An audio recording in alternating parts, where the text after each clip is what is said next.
Today we're going to install electric heat strips and check the static pressure on the unit I installed recently. We're going to take the electrical control board off now, demount it so we can get to the covers behind this for the void for the electric heat. Having a long extension is very nice. It's well worth the money to get one.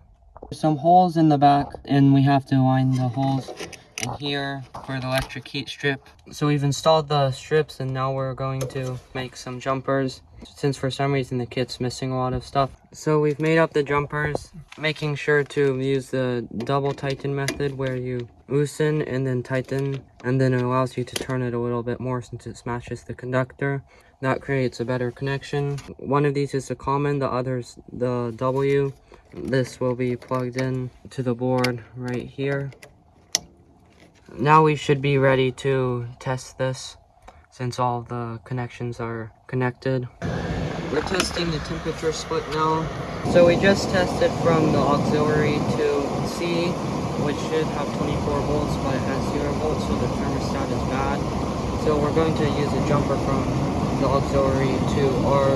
That is about 5 kilowatts, and I'll show you the TD once we put the thermostat on. We'll set the blower speed and then see if it changes from about a 15-degree TD.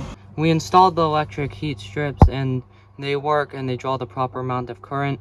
The static is a little bit high. It's because return duct is 12 inches, but it should be 16 inches to handle 1,000 cubic feet per minute. But we're going to replace the thermostat now.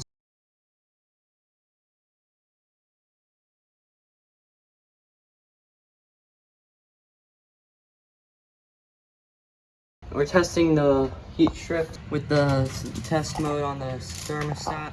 W1 was for the auxiliary. Now this should turn it on in cooling. And then we'll switch the reversing valve to see if it'll swap it from cool to heat. We are doing a quick check on the pressures and temperature of the outdoor unit, but this was the finishing touches on this installation, and I'll see you in the next video. I have a Discord server, link is in the description. Please subscribe.